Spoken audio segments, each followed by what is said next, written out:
When we have a curved segment selected, like this one right here, the blue one, you'll notice that the property window updates to show you the properties of whatever it is you have selected. And in this case, I'm seeing fill and stroke properties. We can use these properties to instantly modify the selected object. You'll notice that it represents the color and also has a whole bunch of other options that we can change as well. Let me just double click so I can select the entire line.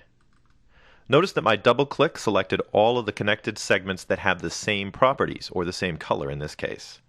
Now, using the property panel, we can modify the stroke thickness, which is set originally to 1 pixel thickness.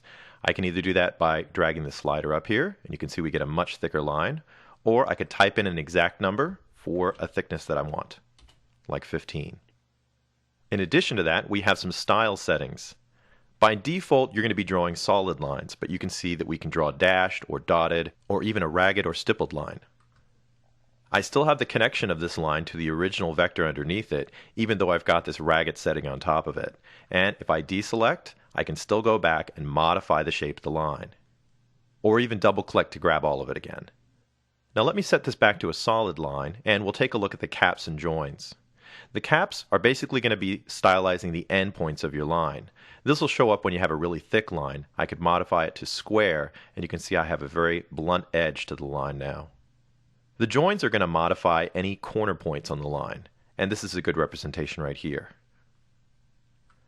I could go for a beveled edge line, which kind of chops off the edge, or set it back to rounded like it was at the start. We can also modify the color of the line just by selecting the color chip here and selecting a new color. You'll notice if I switch back to the pencil tool, it'll keep the settings that we changed last on our green line here. So any new lines I draw with the pencil tool are going to have those same settings. If you want to draw a different kind of line, just make sure you change the settings before using the tool.